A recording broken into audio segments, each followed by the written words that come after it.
So we go from 2008, roughly 6 million in revenue to in 2010, 160 million in revenue. Just a rocket ship ride. We had our spike in 2010 when we had all the mainstream media. They only got interested because it was like the forbidden fruit. And there was this general mentality that Four Loko will kill you, right? That's what people thought, which was so funny.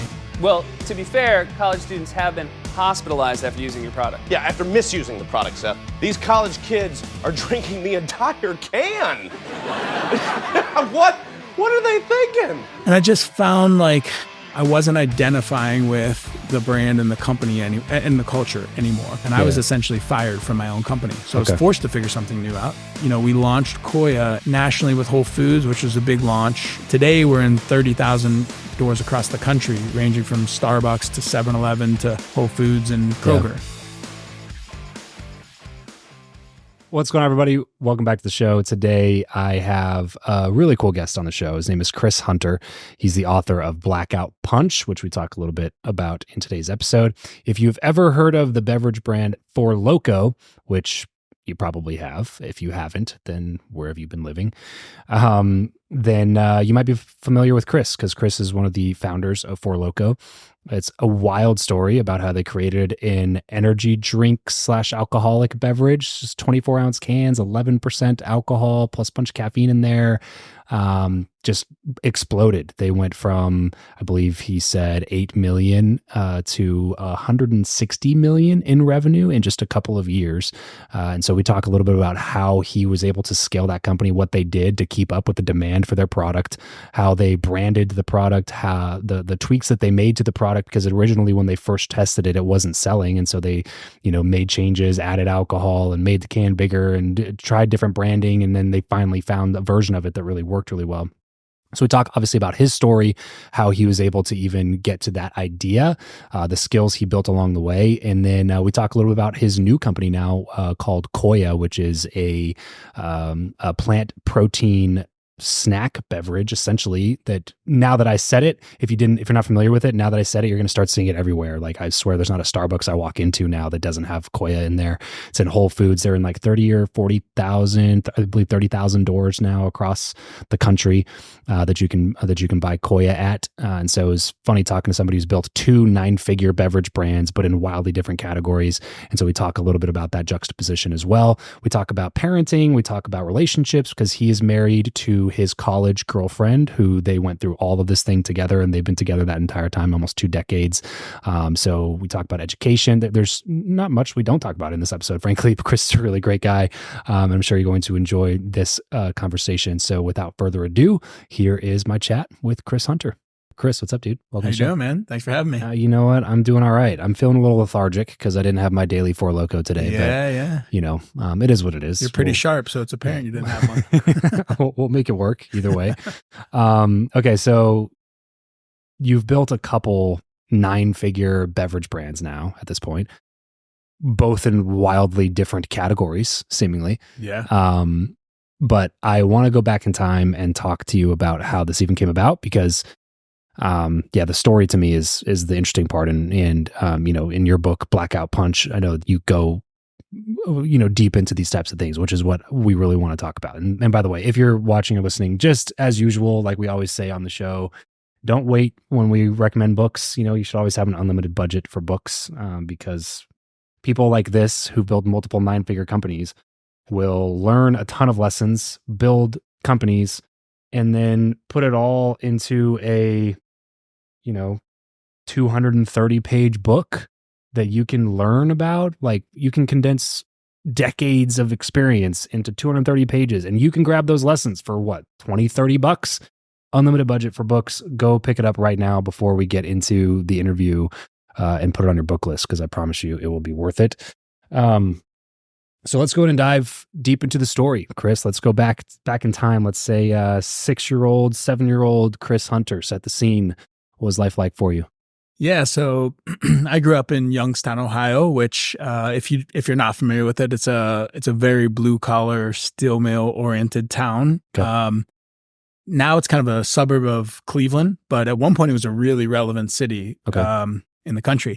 And so I give all that context because I didn't know at the time, like right before I was born, the city essentially collapsed.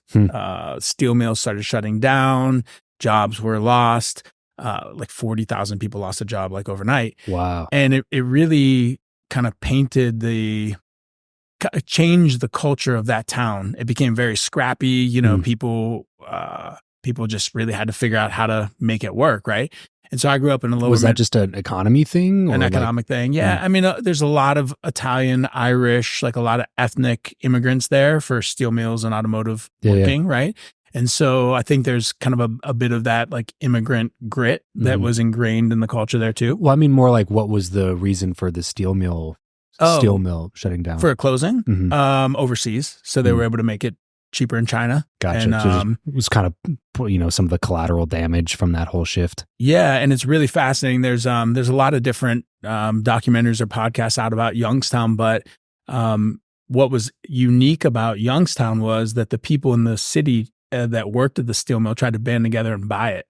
Oh, no way. Yeah. And they got shut down. They didn't accept their offer to do so, which is, pretty crazy. But anyways, it shaped it's called the Steel Valley. And I think it was clearly called the Steel Valley because steel was made there, but it really became the people's culture and mentalities. Like we're steel, we're tough, right? Yeah. And so that's all the context, the backdrop of where I grew up and how I grew up. So the aspirational bar for most people that I knew was to get a job at General Motors. Okay. And, have a steady income and rely on a pension and all that kind of stuff. What did your parents do? My mom worked at Packard Electric, which was a supplier to General Motors. My parents were 18 when I was born. So they were quickly divorced. And my dad was, he worked at Tamco, which was a warehouse that supplied Farmore, which was a grocery store there. Okay. And that closed down. And my stepdad worked at the steel mill. Jeez. So, it was really interesting. That was just the mentality there. But at an early age, I knew I was going to do something different. I mean, if you asked me when I was a kid what I wanted to be, it was rich. And I didn't know why. I think I knew I wanted to have money because I saw the struggles that not having money caused for our family and for our community. I find it so interesting, man, because like there seems to be two reactions to having grown up in that type of a setting. One of which is the one that you just said. And I find that it's frankly the common denominator with 80 to 90% of the really successful people that I have on my show, that like they had a bone to pick. They had a chip on their shoulder from the very beginning because they experienced this version of life and they didn't want to experience that version of life as soon as it was within their control to have a different version. But there's so many people, and probably statistically you're more likely to just stay in the cycle. Yeah. What do you think is the difference between those two groups of people? Well, I could say for myself, a couple things that come to mind. I mean, one, my stepdad was really adamant that I do certain things that were going to give me a better life. And so like while they were both working, when I would come home from school, our neighbor was a teacher. And so she would watch me and she would also tutor me. Okay. So starting in first grade, I had a tutor, not because I needed one, but because if there was time, I was going to learn more, right? When I would come home with all A's and a B on my report card, it wasn't great job. It was, why did you get a B? And all that stuff used to piss me off as a kid. But looking back, I'm like, that really shaped my mentality. I remember very distinctly I got grounded for something, whatever I did. And it was probably like late middle school, early high school. And there was a party and there was some girl who was a couple years older that I liked that, was going to be there. And I was like, Dad, I have to go to this party. I was talking to my stepdad. It's like, it was one of those deals I was going to die if I wasn't at it. Yeah. And he's like, look, you're not going, but I'll tell you that like, if you just do what you need to be doing, focus on what you need to be focused on, get your shit done, the parties are going to get better and better. And it was like a kind of a cool way to show me that like first things first, get things done. So those things I think shaped my mentality a bit. I mean, he did the same with football. It was like, if you want to be the best at football, you don't go run laps, or miles, you do sprints, right? Yeah. Like that kind of shit. So that was one. The second thing is, my mom went to cosmetology school And so when I was really young, like first grade, they opened a salon in our basement. She cut hair. And so I think I saw a little bit of an entrepreneurial world. She was a hustler then. too. Yeah, she was a hustler. And then she ended up getting the job at Packard, the factory job, and that was like a good thing, right? In retrospect, maybe it wasn't. Who knows? But so those were ingrained in me early, and it also expressed itself outwardly early. Like I was the kid who in first grade would color pictures, and people told me I colored well, so I ripped them out and go sell them in the neighborhood. I would just find ways to make money. Do you have siblings? My brother is 12 years younger, and my sister is 14 years younger. Both half. So parents divorced, remarried. Gotcha. Yeah. Okay. Yeah, but I grew up with a close family. So I have a cousin who's a year older and his brother who's a year younger, and they were basically like my brothers. I see. Okay, so you, for all intents and purposes, you were an only child within the context of your family, but your cousins are close like brothers. That's right. And then when you're a teenager, you all of a sudden get a little brother and a little sister. Yep. Okay. Yep. Did they take a similar path to the one that you took? Your siblings? No. Okay. So my brother, he did move out of Youngstown. I was always so I have a lot of cousins. Okay. And so many younger. And I was always telling them, like, guys, you have to move out of Youngstown. Not because I don't like the city. You may love it. Just go somewhere and experience something else and know that you want to be there. Don't just get stuck there. Yes. Right. And so which is great advice. Yeah. I remember listening. my aunt was so pissed at me for telling one of my I cousins bet. that. Because, we're like an Italian family. People stay there. You want them there on Sunday.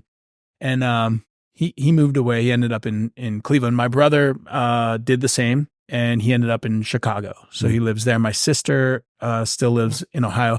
And I think they both, they did not go the entrepreneurial route.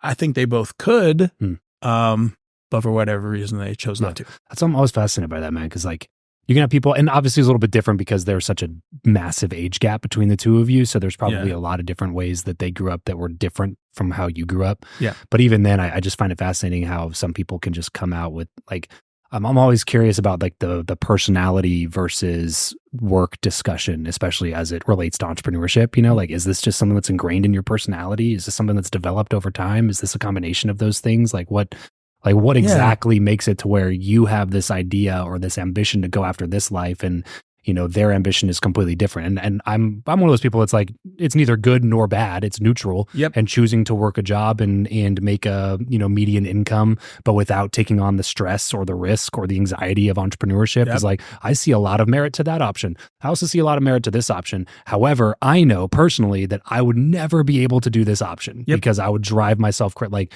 the safe option to me seems like a way worse case scenario because I would beat my head against a wall before I'd listen to some person that I don't respect telling me what to do all the time and telling me when I can and can't spend time with my family and stuff like that. So it's like, I don't know why. I don't know where that comes from. And I don't think either one's better or worse. It's just like, this is just how it is. Well, I completely agree with you that one isn't better than the other. It's funny that as entrepreneurs, we often think of the idea that we're going to create our own schedule and have more freedom. And then we end up becoming slaves to ourselves. That's very true. So, but we're the ones that do it though. That's right. We do it. Somebody else doesn't. Right. It's like, damn it, I'll work 90 hours a week, but it's going to be for me. It's going to be, and it's because I want to, not because you're going to tell me to. I agree with you on that. I think there's something interesting about time and place. Like we have 3 kids, my wife and I, and as much as we think we're the same parent to each of them, it's impossible to be because the situation's different, right? Like when our first son was born, he got all of our attention. When our second son was born,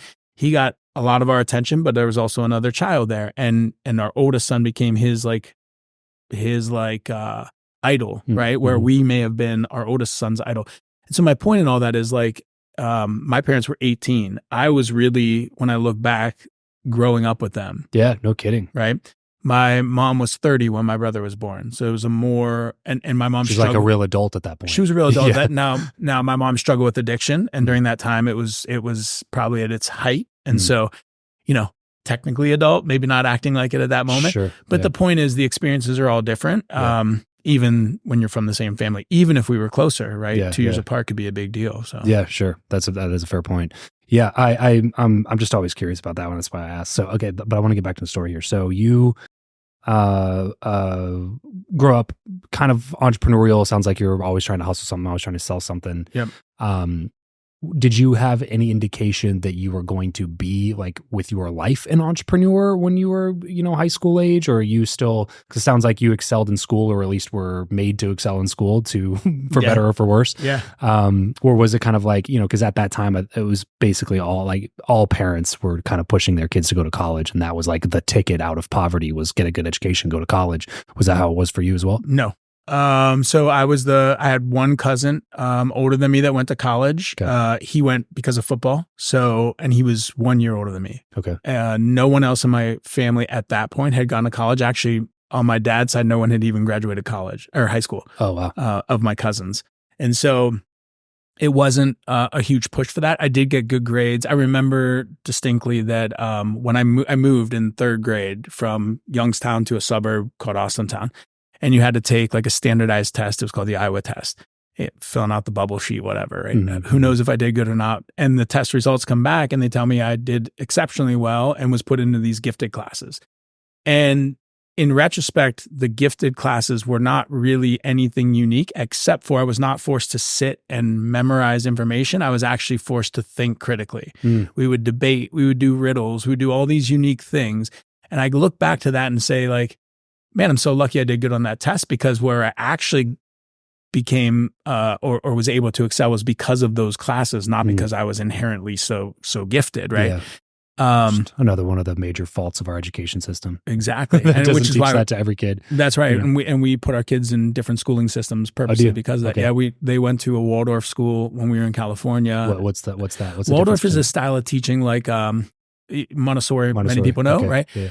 It's similar to that, but maybe even a little more personality and person focused. Okay. Like the idea basically at its root is create good people and then the learning will come. Yeah. And so, we would be the people whose kids may not read at 1 year old, right? But we didn't care. They will read eventually.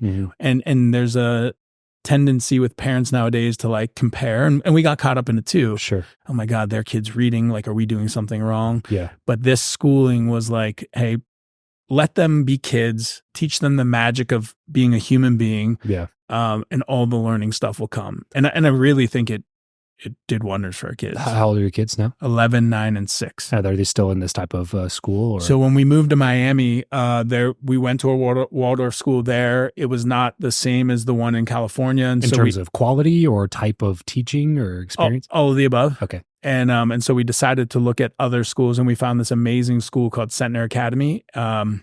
There's been a lot of headlines around it, some positive, some negative, but we love the school. We found the perfect fit because it has some of that component to it. Like my kids meditate first thing in the morning when they get to school.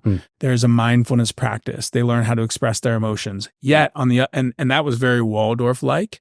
Yet on the other side, they learn about crypto, and they did a Shark Tank pitch, in third grade. Okay. And those kind of things. So are these like charters? There are charter schools, private schools? This is a private school. Okay. Yeah. Okay. Started by an entrepreneur family, Yeah. and we feel like we lucked out. But my point in all that is like, I think the schooling and the circumstances like shape your perspective on the world. Sure.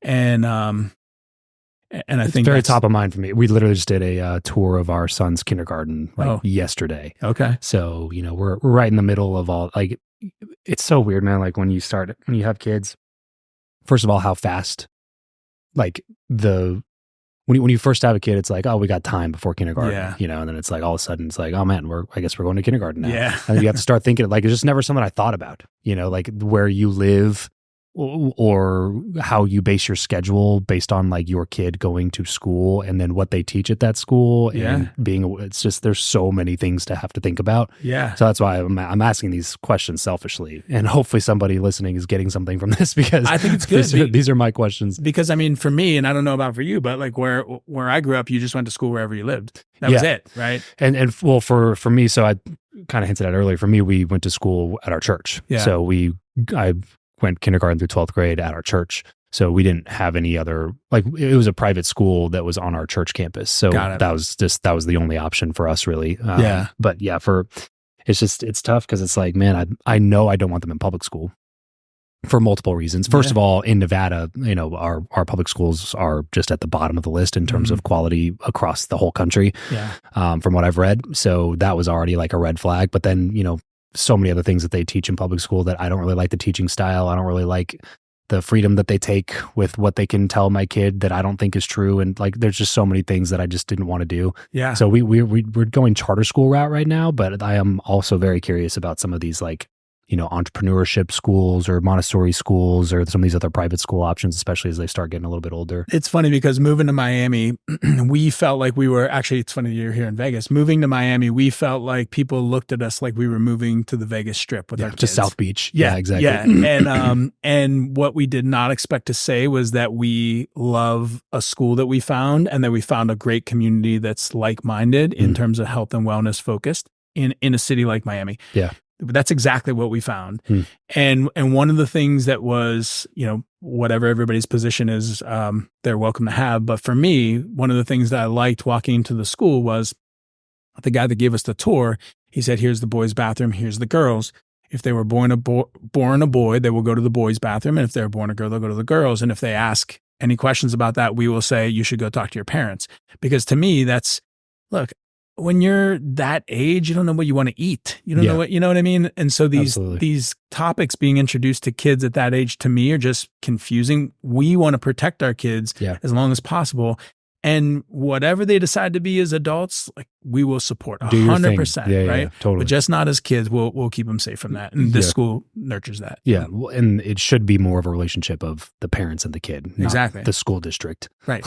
I don't need you telling my kid anything about that topic. Exactly. So, okay. So that was again, a selfish aside for me. Let's get back. So you, college for you or no college for you? Okay. So college. Yeah. So I wasn't necessarily destined to go to college. Yeah. And, luckily I was dating this girl, like my first, serious girlfriend. And she came from, what I would say, at least comparatively, was a pretty, stable family. Mine was very much not.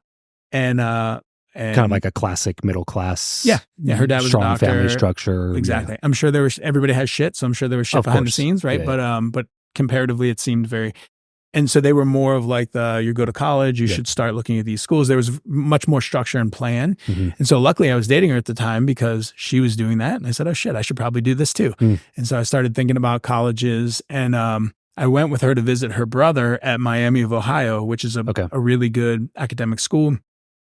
And I loved it. And in retrospect, I realized what I loved was the college experience. I didn't go to any other college campuses, at least not where I got to go out. Right. Yeah. And so I went there and, these were the parties that your dad was referring to that were getting better. They would get better. Yeah. Well, they were a little bit better. Ohio State was much better. And then, so you ended up going to Ohio State. So I ended up transferring to Ohio State. So I couldn't, while I was at Miami, I felt like I couldn't relate to the kids there. There was a lot of wealth there. As an example, a kid in my dorm for his birthday got an airplane. I was like, I was lucky to get a car when I was 16. Like a G5 or something like that? I don't even know. It didn't like matter. An actual, like a private jet. Like no, it was probably a propeller plane, but regardless, Yeah, either like a Cessna or something like that. Yeah, but regardless, I was like, I got an 87 Laser that was brown, like a hatchback when I turned 16. And I was happy to get it. Lucky to get it. So I felt like I couldn't relate, but looking back, I think what really happened was that I was homesick. It was the first time I was away from home. And so I decided to transfer to Ohio State, and I'll give you the longer version. And after 3 days there, I went to the ATM and my bank account was empty. And my mom had taken all my money. She was struggling with addiction. Oh, no. I was paying my way through college. I said, okay, pack it in. Let's go. I went back to Youngstown. My uncle owned a construction company and I was living with my aunt. And he said, all right, you're coming to work for me. And he made me do all the worst jobs because I think he knew, I shouldn't be there. And so I got the point. And then I sold cars for my uncle. Sold one on the first day, just bullshitting through it, and waited until I was able to get back to college. And then I went to Ohio State, and that's where I finished my college career. Gotcha. So less than a week you're at Ohio State before you have to go back to get enough money so you can go back to Ohio State. Yep. How long was that respite, that in between time? So basically the, what would that be? Spring semester through the next fall. So basically I left at the beginning of spring semester. Gotcha. Okay. I came and left at the beginning. So you hustled then. Yeah. And then throughout the summer, and then luckily there were financial aids and grants and things like that. Sure. So. Man. So when you were working during that time, was there ever a temptation to just be like, you know what? Fuck this. I don't need to go back to school. I'm just gonna keep working. So there was at the beginning, and if I think back, part of it was probably because I was making a little bit of money. The other part was when my mom started struggling with addiction, I became the adult, she became the child. Of course. And I had a younger brother who I felt a duty to take care of. And so that was probably something that was keeping me home. And then, but my uncle got that out of me real quick with that construction job. Then when I started He was doing this on purpose? He did it on purpose, He was just like, if I make this too good for him, he's going to want to stay here instead of go back to school, and he needs to go back to school? Or Well, he's like, if I make him do all the hard jobs, he's going to see what the reality is going to be if he doesn't, right? Yeah. I think. I've never had that conversation with them, but I'm pretty sure that's what it was. When I started selling cars for my uncle, for my other uncle, I did well. I sold a car on my first day. I sold a couple. And the people at the car dealership are like, well, oh yeah, he's good. When he's going to stay, and we'll groom him. And when I said I was leaving, they were like baffled by that idea because I found something I was good at. But that was a little bit tempting because the money was better. But I don't know. I just couldn't see myself, to your point, like working for somebody. So figure something else out. So what did you go to college for? For business, for marketing. Okay. So you always wanted to be doing something in business. Yeah. So when I was in probably fifth grade, we had this unique opportunity through that gifted class to do an internship. I didn't even know what an internship was. And I picked marketing. For some reason, I had no clue why. But in Youngstown, there was no marketing agency. Yeah. And so they linked me up with a real estate agency, and I got to go down to Bergen Real Estate once a week and do an internship for the owner there. Nice. It was cool exposure. And in fifth grade. Right. That's great. Yeah. And I think it just stuck in my head. Yeah. So time at Ohio State was obviously a good time. You remember? Yeah. You remember it as being a good time in life? Absolutely. Yeah. It was one of those, it was 4 years that was probably in my mind, it was 10 years. It feels like so much longer. And I think there's different reasons for that. One, I think it's one of the few times in your life that you spend that much time with people, your friends, right? Morning, noon, night, out. Like you're just constantly with these people. So you get to know them really, really well. Yeah. I did a bunch of amazing things. I threw events there. I met a lot of people. I took a job working for a spring break company, took a quarter off and lived in Cancun, which is not a bad job as a college kid. Not terrible, no. Yeah, started my own promotions company, started a magazine. Like I did a bunch of things, and I became a big fish in a small pond of Columbus. And I love that. And that almost was enough to keep me there. I was gonna open a bar. I thought that's what I wanted to do. And luckily I didn't. Why not? I think, so that same uncle that had the construction company, he was going to fund the bar. He always wanted to open a bar. I ran this promotions company. It felt like I knew everyone in Columbus. Yeah. Could have easily been a success. There are probably a couple of reasons. One, my now wife was my girlfriend at the time. And I remember specifically telling her, like, we were out all the time because I promoted nightclubs. I was like, I love nightlife. I will always be in this industry. And I remember her telling me that she told her mom that, and her mom was like, are you sure this is the guy you want to be with? And so it made me rethink it. Right. And of course that phase wore off. Yeah. It does. As it does. And then the other thing as it should anyway. Yeah, right, exactly. And I'm glad we had our wild days then, because now as parents, you see people who didn't have those, and sometimes later in life they have them, and it can fuck up life. But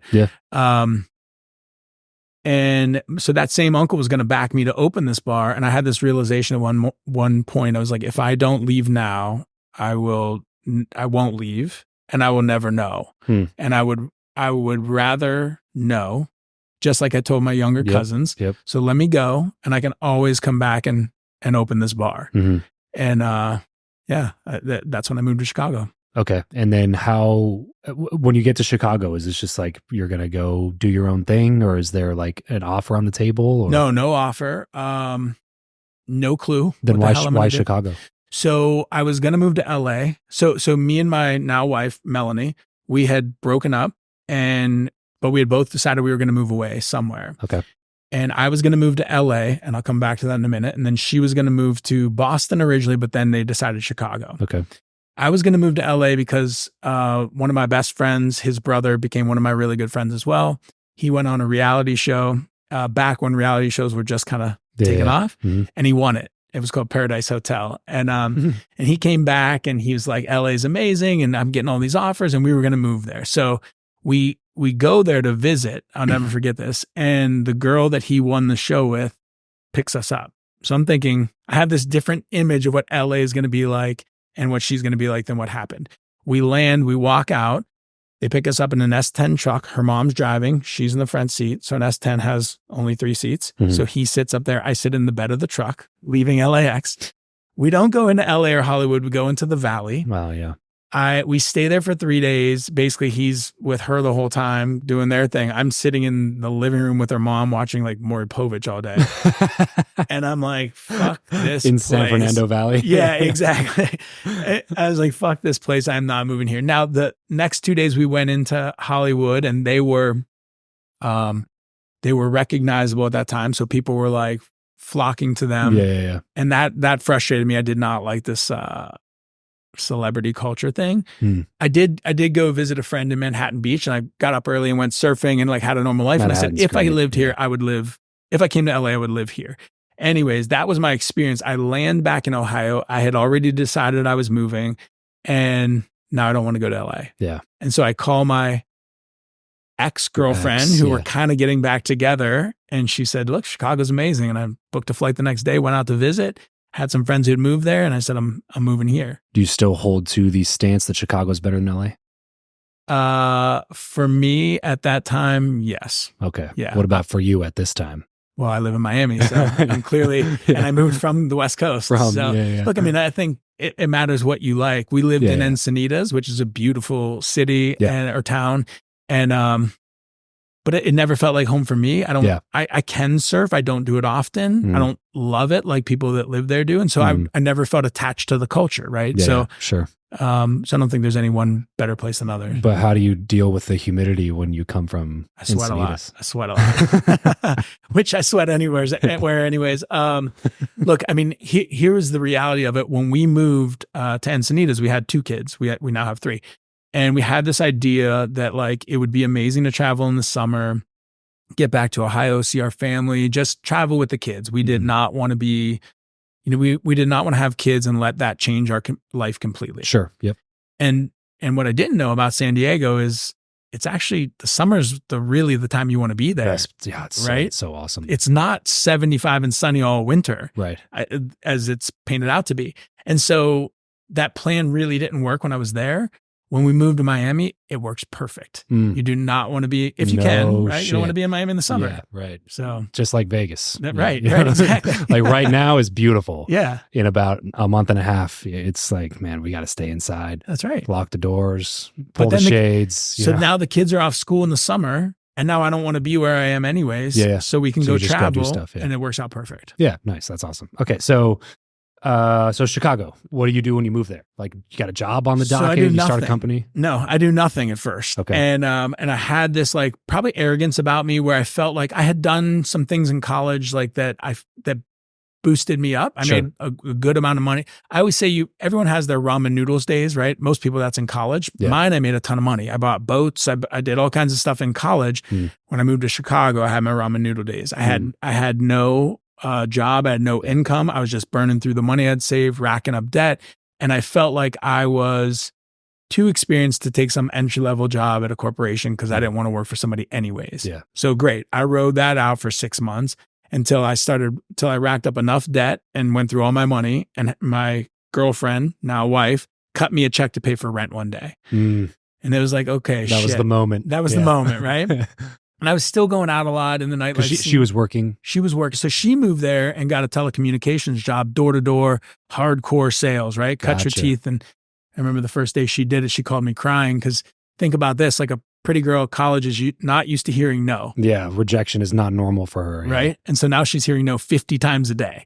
And so I did about 5-6 years of door to door. So I'm fairly familiar with it, although not familiar with that. Juxtaposition. Yeah. But And what kind of door to door? I did solar for a while. I did alarms for a while, and I did water purification for a while, and a couple things in between those. So you'll appreciate the next move then. So I'm meeting these guys who are who all seem to be doing well, blowing money like crazy, and I'm like, "What do you guys do?" And I realize they're storm chasers. They do roof damage for hail, after a hailstorm. Mm-hmm. And so no barrier to entry. They're like, you should come and do it. So I jump into that. Mm-hmm. The funny thing about that is I'm afraid of heights. And so I'm climbing on roofs but like necessity makes you do some shit, right? Yeah, I had to get some money and I had to get it quick. And so they would run sales incentives. I never lost one. I would sign every contract. Climbing on roof, I did what I did. Yep. And, but I knew I wasn't long for that career. And so I dug through all these business cards I had saved up. And I remembered meeting this guy in Columbus who had started a vodka company. And when I saw his card, he lived in Chicago. Okay. And so basically I bugged the shit out of him every day, called and emailed until he finally gave me a job. And that's the only kind of quote unquote real job that I ever had.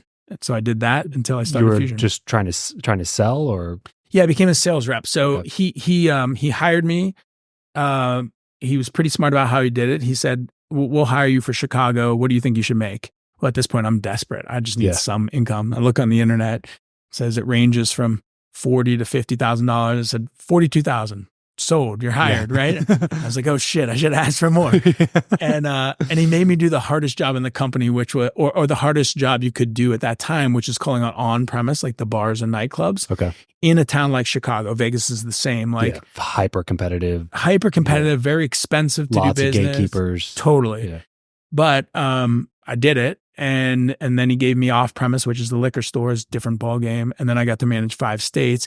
And what I learned out of that was how the alcohol industry worked. And so I understood it's a 3-tier system. There's distributors, there's retail accounts or bars, and then there's the customer. And that's what gave me kind of the confidence to then start Fusion, which was Four Loko. Oh, crazy. Okay. So it's funny because Eric and I were just having a conversation for the show. And we're talking about how action brings clarity rather than the other way around. 100%. And I see that so much in so many people's story, but especially in everything that you're talking about. It's just like, if you could just constantly take action, it's going to feel like you're failing all the time. Yeah. But we also talked about this quote that I think comes from Jordan Peterson. I have to look it up now because I keep saying it and not remembering who said it. But it's constant failure is hope, because outside of everything that you know is everything you don't know, which is where untold opportunities lie. Love that. And that's like everything you've laid up to this point is just that. It's just like failure. And it's like success ends in failure and more failure. And it's like, oh, I was making all this money. I was buying boats. I was doing this. But then at the end of the day, I'm now in debt. I don't have any money. My girlfriend's cutting me a check to make rent. Now I'm knocking doors. I'm on roofs. I'm afraid of heights. I don't like that shit. Let me try something else. Let me do this. Let me call this guy, and not just call him once. Let me call and email him every day until he finally answers and then gives me a job. And then after he gives me the job, it's going to be shit pay. And I'm going to have to prove myself to this guy. And then through all of that, you learn how this business works. So like you're acquiring the skill of selling. Yeah. You're acquiring the knowledge of how the beverage industry works. Yep. Like every step is another step in the direction that you end up going in and being wildly successful at. But you wouldn't have been able to like call all of that before you did it. You know what I mean? No, like, absolutely. And I think there's a couple, I agree with everything you said. I think of it a little bit different. I think of it as like, there's just as much value in finding out what you don't want to do as finding out what you do, right? Yes. And you don't know until you try it. So just go try it. Go try some stuff. And maybe you find that you love something.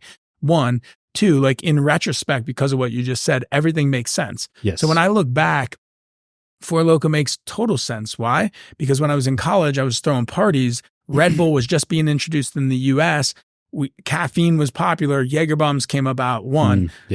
In Chicago, I get a job for this startup vodka company. And like, I don't think in retrospect that those were standalone things. That ultimately is what shaped the idea in my mind, the experiences, right? Yeah. So without the experience, you're not going to know, the opportunity is not going to present itself. Yeah. So at what point was it like I'm fed up working with somebody else, or like I have this idea and I have to do it? Like what prompted you to go start this company? Yeah, it wasn't that I was fed up working for them. I actually enjoyed it because there was a lot of autonomy there, and you managed an area, and I would get guidance. And I assume you're making a little bit more than $42,000. Yeah, I mean, I was making 50 at the time, right? It wasn't a huge, but it was better. I could live. So it wasn't necessarily that. It was just when I had the idea, it was all consuming. And so I had the idea because I was ultimately selling caffeine and alcohol. The vodka I was selling was a cherry vodka that was mixed mostly with Red Bull. So these bomb shots were selling most of our product. Gotcha. I also had samples of the vodka and then samples of these different energy drinks that I would take out to bars and co-pitch sitting in my car. Gotcha. Okay. And then the third, were you also selling the energy drinks, or were No, you just but using it as an example? we would use it as an example. And then there was also a value we could bring. So like Red Bull is expensive, right? For a bar, there were these like bag in the box that would like come out on a Coke or Pepsi gun. Yeah. Products that we were kind of pitching our combo as a budget where they could make a budget option where they could make better margins. So I would pitch them both. And the third thing that happened was I was out in California on a sales blitz calling on accounts, and I saw this product called Sparks, which was the original caffeinated alcoholic beverage combined. Okay. And it piqued my interest. I was 24. And I asked the guy if anybody buys it, and he said, yeah, but it's mostly bums. And I thought, well, I'm not a bum, and there's some interest here. Like they're missing it, right? And so those three things happened and got me going on the idea. And then I found myself like obsessing. And what really tipped the scale was, or forced me into action was my wife and I we weren't married yet. We're going to a comedy show in Chicago, and there's a lot of BYOB places there. So we stop at the store. She runs in, she comes back out. She has Smirnoff Ice. I'm thinking like, what the fuck did she get Smirnoff Ice for? And she says, well, I was going to get Red Bull and vodka because I'm a little bit tired, but it's just the two of us. I didn't want to buy a whole bottle of vodka, and a bunch. And I said, I was thinking about starting a caffeinated, an alcoholic energy drink. And she's like, oh yeah, okay, whatever. It kind of blew me off. And I was like, now I'm doing it just to prove you wrong. And so that was, I was obsessing already, and then I was challenged. So those two things propelled me. Oh man, I'm laughing because that's the entrepreneur personality right there. Right. Like, You don't believe me? Yeah. Watch. Exactly. Okay. So it starts off as Fusion, or Fusion's the parent company. Four Loko is a drink that. So again, going back, which I think is just kind of funny, in college when I was doing promotions, we were trying to name the night. And so we called it Fusion Fridays. And at the time it was like PH, right? Fusion with the PH. Yep. And then Fusion Fridays became Fusion Projects. And that was the name of my promotions company. Gotcha. So I would do different parties. I would do 3-4 a week. They'd all have different names at different places, but Fusion Projects was the umbrella entity. Gotcha. And so we just used Fusion Projects as the name of the company. And then the other thing I started in college with two buddies was a magazine called For Columbus magazine. And you guys probably have it here in Vegas. It was like a 1/4-page size magazine. It was free. It was like high gloss. It looked good. And it was really just to promote the city. Right. Sure. And that we had it for like a year and it failed. Or we learned from it. And so those two things led to when me, Jason, and Jeff, who are my other two partners, were figuring out what to call it. So we said, well, just call it Fusion Projects as the company. And then when we were thinking of the product name, after a couple ideas, we said, well, let's just call it Four. There'd be 4 main ingredients. So there was some like, in retrospect, it all makes sense, some history that carried over. So Fusion Projects was the company. Four was the first product that did not work. Okay. And then we evolved it to Four Maxed, and that worked okay. And then we evolved it to Four Loko, and that is what we know now. What were the differences between those products, and why didn't the first two work? So a little bit of design on both of them. Okay. Alcohol by volume. So the first was 6%, the next was 10, the next was 11, right? So higher alcohol. And then can size. We went from 16-ounce cans to 24-ounce cans. Whew. Yeah. And that was my reaction when Jeff first brought the idea of a 24-ounce product like this. I said, nobody can drink that much of this stuff. It's sweet. It's got a lot of alcohol. Even if it was 6%. Yeah, right. I was clearly wrong. Like the minute we put this stuff out at 11%, it sold, and we didn't have to do much. Wild. Yeah. It's so wild when that product market fit, right? Like it's like, theoretically, it's like the same damn product. Right. It's just like we changed the can a little bit. We made it a little bit more alcoholic, and we made it a little bit bigger. Right. It's like, that's why, like that, you know what I mean? It's just like, sometimes that's what it takes. Those little tweaks. And I think there were like nuances in all of it, right? So the alcohol content was basically the highest you could buy in a convenience store at that moment. And in some states, like Ohio is a good example, you can buy beer in many places. You can buy liquor in only a few. Well, this was kind of bridging the gap of a liquor type occasion, a spirits type occasion with a beer based product. Okay. So that was one. You could go in these. It's like a malt beverage. It was a malt beverage, neutral malt beverage to clear the flavor out. And so you could buy this product in all these places instead of in these few places, right? Yeah. And it was prepackaged. That was one. Two, I think the fact that I had this camo pattern, which was completely unique to anything in that door at that moment, Sure. made it stand out. And that's really all we needed, because the minute you saw it, you would at least take another second to look at it. Packaging Sure. matters. Yeah. Then you'd see the alcohol content. Oh, this is interesting. Then you'd see the caffeine. Like it didn't Checks all require the us to do boxes. much. Yeah. And at the time, there was like not really a lot of alternatives to beer. Right. I Right. mean, like this is pre-seltzer days. This is like there wasn't really any options. Mike's except Hard for- Lemonade, Smirnoff Ice. Yeah. And us. And beer. Yeah. Yeah. Yeah. Right. And beer.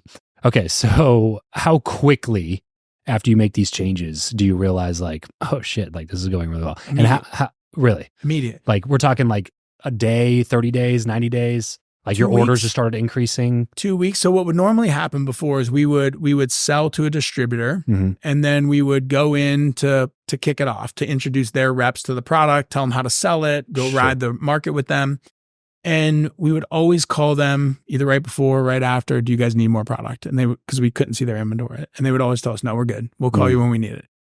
This time, for me specifically, we shipped it to North Carolina because we had divided the country in three.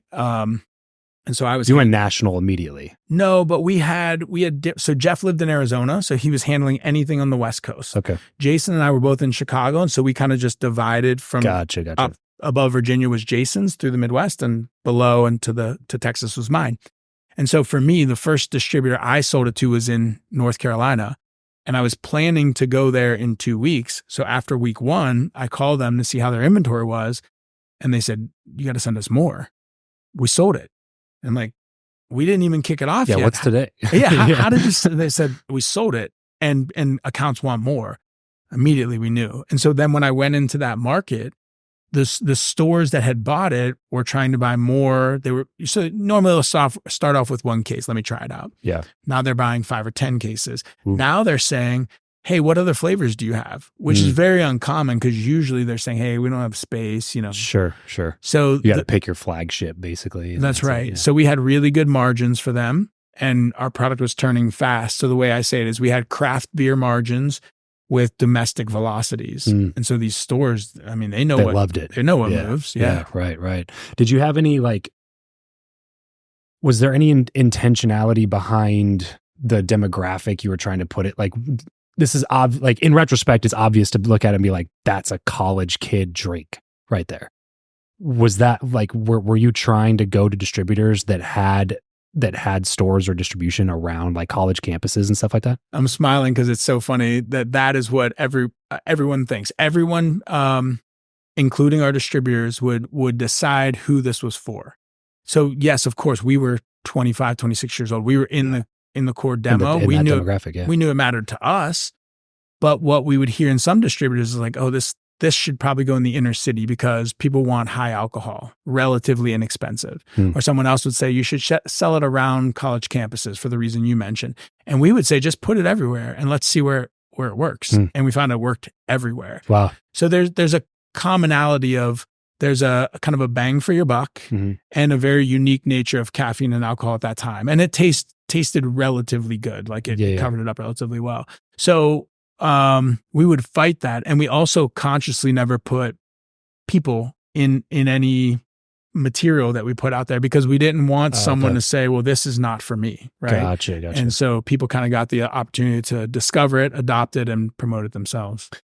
So how quickly do you scale after it starts taking off? So we go from roughly 2008, I'll probably mess the numbers up a little bit, but roughly 6 million in revenue to, in 2010, 160 million in revenue. Just a rocket ship ride, to the point where we're just bolting people and stuff on. I was going to say, how do you keep up in like hiring and operations and even being able to fulfill the orders that are coming in? You find little hacks, right? So there was a company called Mackenzie River who had created this brand Sparks that then sold to Miller. The Mackenzie River team were amazing. They were like street warriors going out, and because I think the key to success in any beverage, but particularly in alcohol like this, if you sell in C-stores, is having a presence on the street in the stores with the distributor. And these guys were happy to do that. They were all starting to lose their job because Miller Coors was kind of taking advantage of the synergies, right? So we would take any of them anyone that was available from McKinsey River. We didn't have to train them. As a matter of fact, they were training us.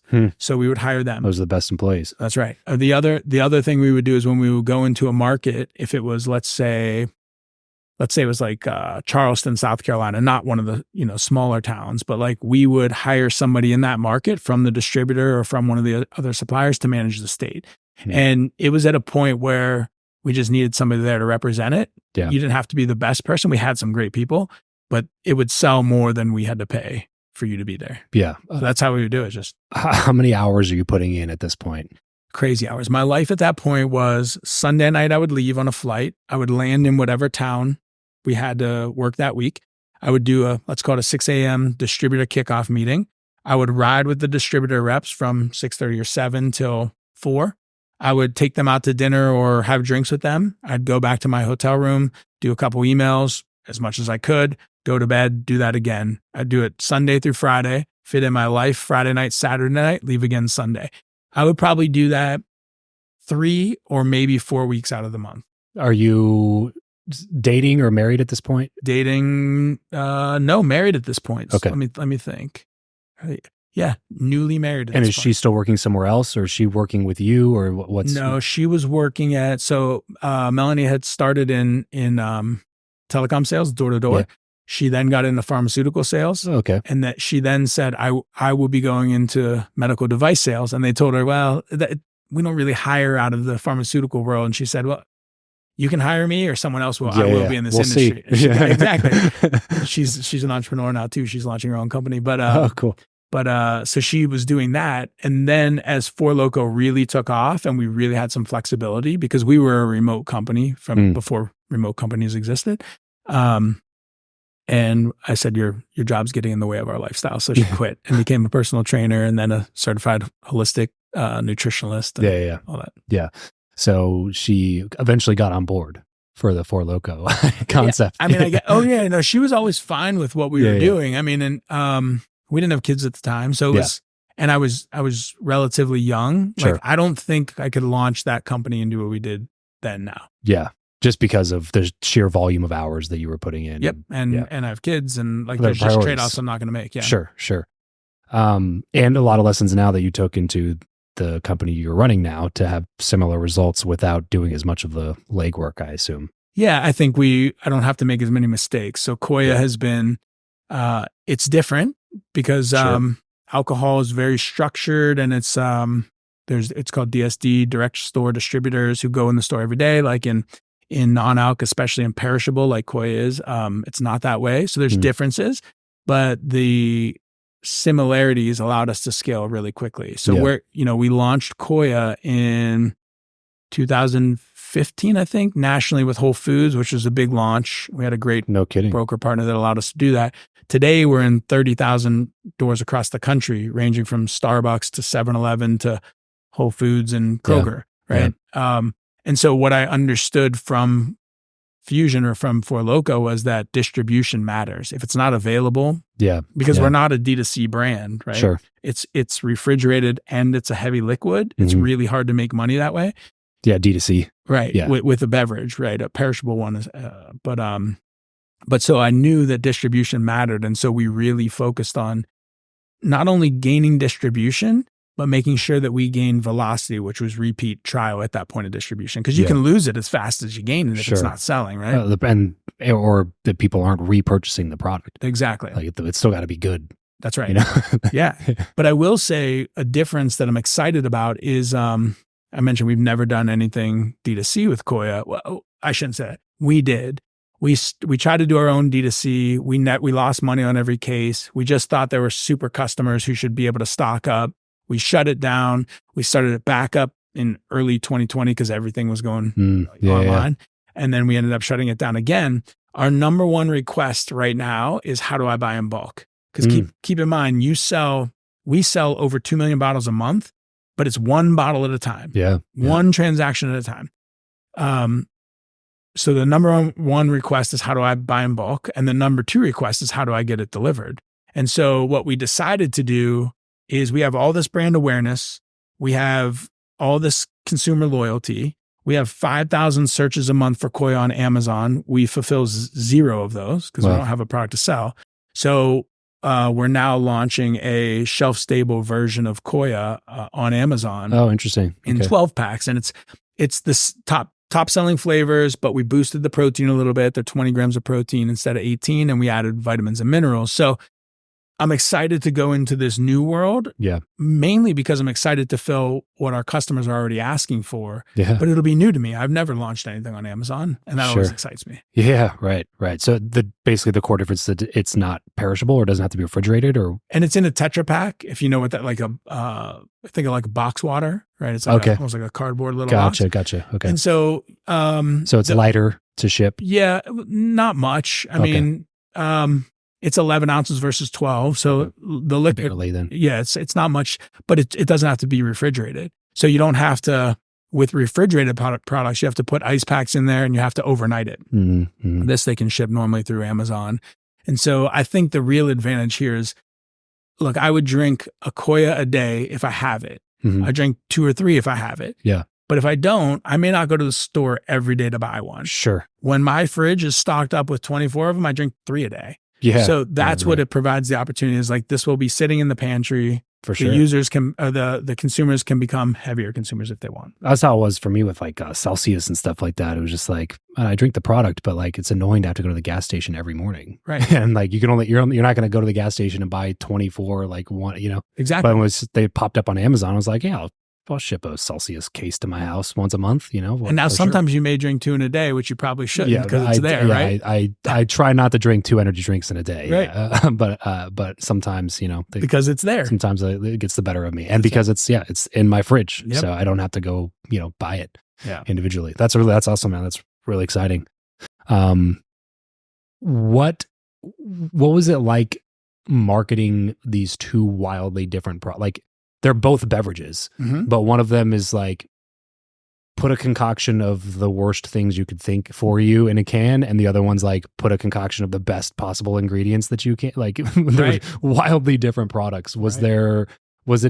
it just because like I'm sick of selling this product, I want to sell something clean and healthy that I like to drink now? What was the why not go back into alcohol or do another boost of Four Loko or something like that? Yeah. There were a couple of reasons. I mean, one, what I've realized is I like to work on things that I'm aligned with personally. And so I'll still drink alcohol, but very consciously. I took a year off of not drinking at all just to kind of test my assumptions around it. And I just found like I wasn't identifying with the brand and the company and the culture anymore. Mm. That was one part. The second part was my partners and I had a very, I don't want to call it bad, but it became bad relationship and where we didn't see the world the same. And I was essentially fired from my own company. So I was forced to figure something new out. And I didn't want to go back and, I mean, we still own the company. They still run it. I didn't want to go back and essentially compete with myself. That was another reason. Mm. And then the third was my life had just, evolved to be really around health and wellness. Sure. I mentioned my wife became a nutritionalist and Yep. my second son was born and he was having some digestion issues and she, went through this journey of understanding what it was. And we understood he was lactose intolerant. So we became a dairy-free household. Mm. I then got exposed to Koya 1.0. It was called Raw Nature 5, which I invested in. It was very small in like 20 stores in Chicago. And then as I was fired, I was looking for something else to do. This company was on the verge of going out of business. I funded it, came in as a co-founder to pivot it, and then we created Koya. So it all just kind of like lined up. I could have easily gone back and done something in alcohol. It just didn't excite me. Yeah. So I was going to say Four Loko's still around. I see their stuff all the time. Yeah. What's the difference in, if you can talk about it, like sales when it was at its peak versus where it's at now? It's bigger than it ever had been. Really? Yeah. My one partner, Jeff, has focused on international expansion. So it's in over 40 countries around the world. Oh, wow. We took Koya down to Costa Rica to do a team retreat. Mm-hmm. And when we were on the retreat center later that night, some of the guys that were working there found out that I had co-founded Four Loko, and they were so excited and they were taking pictures. And you got to think about in a country like that where there's, it's a little bit economically depressed. They're really looking for a bang for their buck. So they've loved it. So it still does incredibly well, and they've diversified that company. They came out with a brand called Mamitas, which is a tequila. Oh, really? Itself. I did not know that was Four Lokos. Yeah. So they've done great with it. The question was around why did I Was it around why did I get into? No, it was more about the difference between revenues when Oh yeah, Four Loko was kind of like heyday versus like what it's at now. Yeah, so we had our spike in 2010 when we hit all the mainstream media. But what happened there was all the people that became familiar with the brand were never really going to be consumers of the brand anyways. They only got interested because it was like the forbidden fruit, right? Yeah, People were telling you not to drink it, you go try it. So then after we changed the formula, we had this dip and there was this general mentality that Four Loko will kill you, right? That's what people thought, which was so funny. Because I was literally in a store with a Four Loko shirt on, standing next to a case stack of it, and somebody walks in and sees my shirt, and they're like, "Doesn't that stuff kill you?" And I'm like, "No, it doesn't. Like, it's alcohol. Yes, there's inherent danger with any alcohol. Like technically, a lot of it, yeah, sure, just like your vodka, right, or whatever." Right. And then for me in that company, I started to focus on innovation because I liked the idea of like diversifying our revenue streams and not being. And so I created this brand called Not Your Father's Root Beer. That was I had that. Yeah, yeah, it was awesome. It was a lot of fun. We made it the #1 craft beer, or the fastest growing craft beer in the country in like 18 months, and we sold it to Pabst. Okay. And so that was like a subsidiary. It was a subsidiary called Innovative Brewing under it. And after that happened was when I really just like kind of found myself like rudderless within that company. And my biggest concern with my partners was I was like, are they going to drive this into the ground? And fortunately, they've proven me wrong. They've done a great job with it. So the revenue's higher than it's ever been. Oh, great. Good. I mean, good for you guys. Yeah. Happy they're doing well. Yeah, right. So Koya came out of this kind of happy accident. Yeah. What were the main, I guess, differences between branding with these two beverage brands? Like, the other one seemed like, correct me if I'm wrong, but it seemed like Four Loko was very grassroots. Like you guys built everything from scratch, whereas this one seemed to be more like you maybe had some prior existing relationships and you left the branding more up to the consumer after you got it into distribution through these like huge partners. Is that? No, I don't think that's, I'll tell you what I think. I think there's actually more similarities than there are differences. And here's what I mean. When I was talking about Four Loko earlier, I was saying it stood out, right? You have a second to get somebody's attention. So in Four Loko's world, that meant it was camo. And then the key attributes at that point were 12% alcohol and were caffeine. We're very as bold as we can make them on the front of the can, right? So that drew the person in. With Koya, the way we translated that is we made it transparent so you can see the beverage. If you're conscious of what you're putting in your body, you probably want to see what it is, right? Where many people use what's called a full wrap so you can't see the liquid. So we did that. We made the key callouts in terms of 18 grams of protein, plant-based, and then low sugar, front callouts. You could easily just put them on the back. The point was if I draw your attention to that product, you're going to know what it is in 2 seconds. So I think there were more similarities than there were differences. Both packages have evolved over time. So I think the evolution of packaging is normal. And it's all plant protein, correct? For us, for Koya, it's a blend of rice, pea, and chickpea protein. Okay. And the reason we use a blend is that's how you get all 9 essential amino acids. I was going to ask about that, because I know, and you could probably speak to this way more intelligently than I can, but essentially, from what I understand, if you exclusively take plant protein and don't have a right amino acid profile, then it's less bioavailable. Yeah, and there's, if you take certain sources, like if it's all one source protein, like each source of plant protein is going to have a different amino acid makeup. And so our blend fills in the gaps of the others. Got it. And then, yes, there is some question around the bioavailability. We do a test that shows that it's essentially on par with whey or animal proteins. Yeah, great. But it is always a question. That's the knock, right? Sure. So it's a blend of that in almond milk. And so we don't really, I mean, it is a protein drink, but we don't really market it as a protein drink. Because when you look at these protein drinks, these hardcore protein drinks, like think of, I don't know, what comes to mind? Core Power. Okay, Core Power. Right? They're usually protein and water. They're milk, protein, whey protein, and water. Okay. Ours is a blend of protein. Ours is almond milk or coconut milk. And then it's an excellent source of fiber, which is a huge topic now, right? It's probably the least sexy topic of but it's a big topic. But also kind of required for protein like if you're exclusively taking protein but without fiber, you'll get back to Yeah. right. Yeah. So it's a good blend. So we consider it more of like a healthy snack on the go. Okay. Of course, it's protein forward. So that's a key differentiator when we're talking about, and it helps us now as we look at launching on Amazon, where it's highly competitive and there's a lot of value options. You know, Sure. Premier Protein as an example is like Mhm, very inexpensive. And so we're kind of like in this position of it's not a protein drink, it's a Koya. And there's a difference, right? A Koya is a different thing. Got it. Okay, so it's more like you're more marketing it as this is a snack in a bottle, just happens to be very protein dense. Yeah, I'll give you an example of how that comes to life. So we just entered, do you know Wawa? Yeah.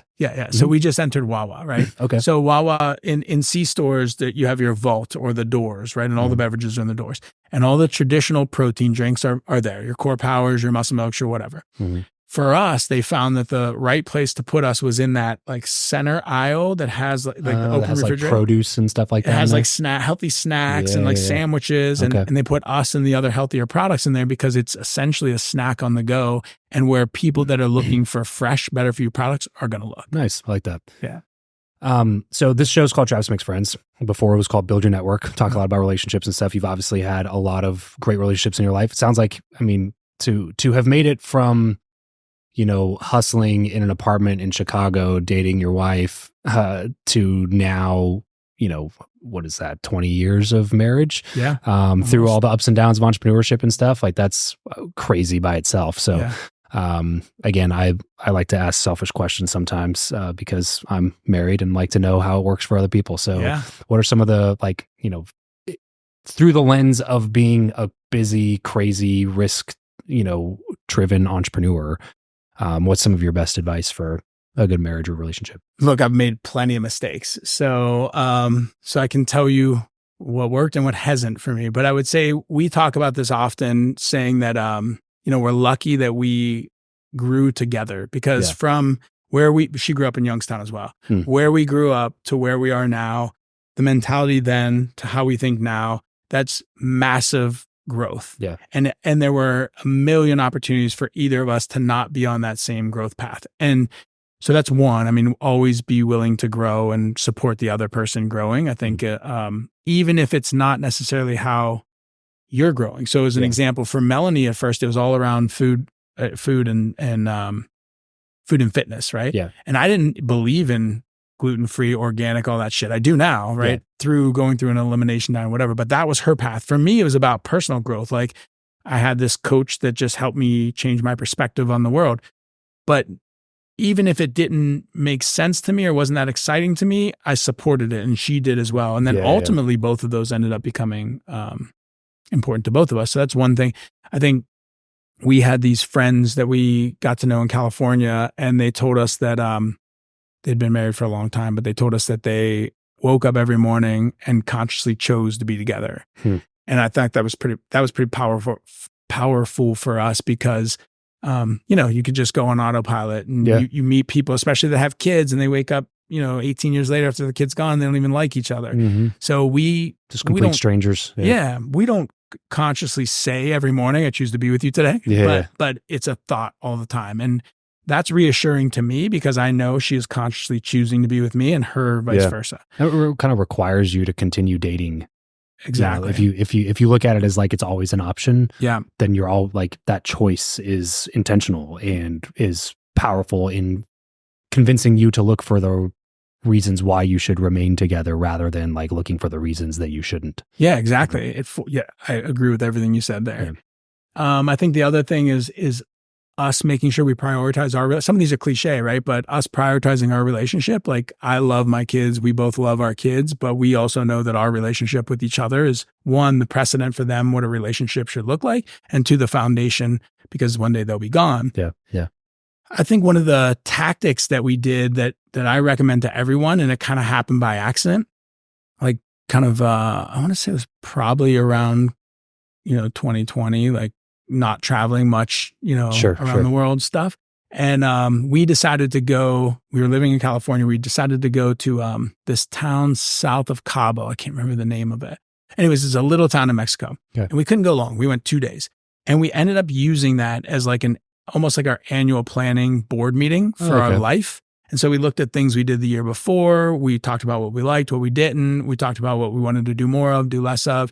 We planned out our year, and that's become a yearly ritual. And it's amazing. I mean, one, to understand things like, as an example, Melanie was saying, bedtime's really tough sometimes. The kids always prefer her to put them to bed. It's just, it's mom, That's right? how it goes. Yeah. Right. And she's like, and so some nights when I'm home, it's a struggle, right? Who puts you to bed? So once I understood that, we came up with a system. It's like she takes the kids to school on Monday and Wednesday.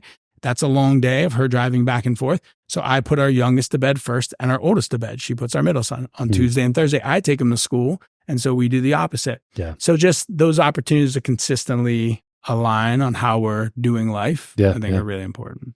That's awesome, man. And then, and I'll ask you this and I'll let you go. You've had partnerships that have obviously gone very well, that maybe ended in, a seemingly amicable way, but also, less than ideal when you're kind of forced to do something that you don't want to do. What's your best advice on business partnerships specifically and how to navigate those types of relationships? Look, I think with Fusion, we became partners because we were friends and we were young, and we didn't really, I think we ultimately did have complementary skill sets, but we never evaluated that as going into a partnership. So I would say, if you have the luxury of evaluating who's going to be your partner, which everybody does, right? You don't have to take a partner on.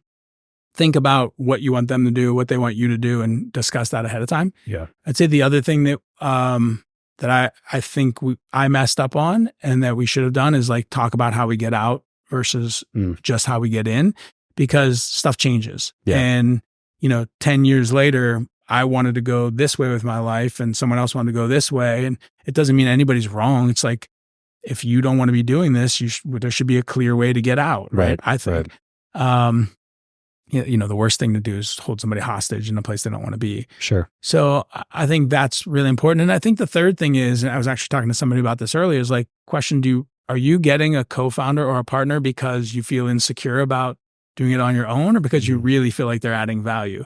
And I love that. That was a really good push by somebody earlier that like, why am I looking for a partner? Yeah. Right? So that is a good one, man. That's a good one. All right. Last question. I've asked this to, 600-700 people at this point. Who you know or what you know? Which of those two is more important and why?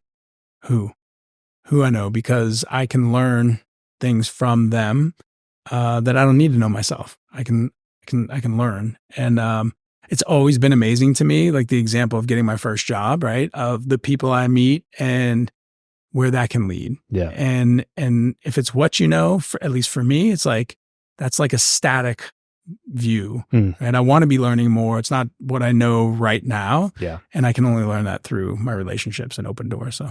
Well, dude, Chris, thanks so much for coming on the show, man. Blackout Punch, if you're watching, if you haven't picked it up after my little speech earlier, then, don't listen to the show anymore. No, I'm just kidding. Go pick up a copy of Blackout Punch. Go follow Chris on social. What's the best social for you? I'm most active on LinkedIn. So Okay. Christopher Hunter on LinkedIn. I'm a little bit active on Instagram as well. Okay. And that's at on Instagram, it's @ Christopher Hunter. Okay. Got it. A little bit complicated there. Cool. At @ Christopher Hunter on Instagram, and then Christopher Hunter over on LinkedIn. Buy a copy of his book. Tell him you heard about him here on the show. Chris, thanks so much for coming on, man. This is a lot of Thanks for fun. having me. Yes, sir. Great.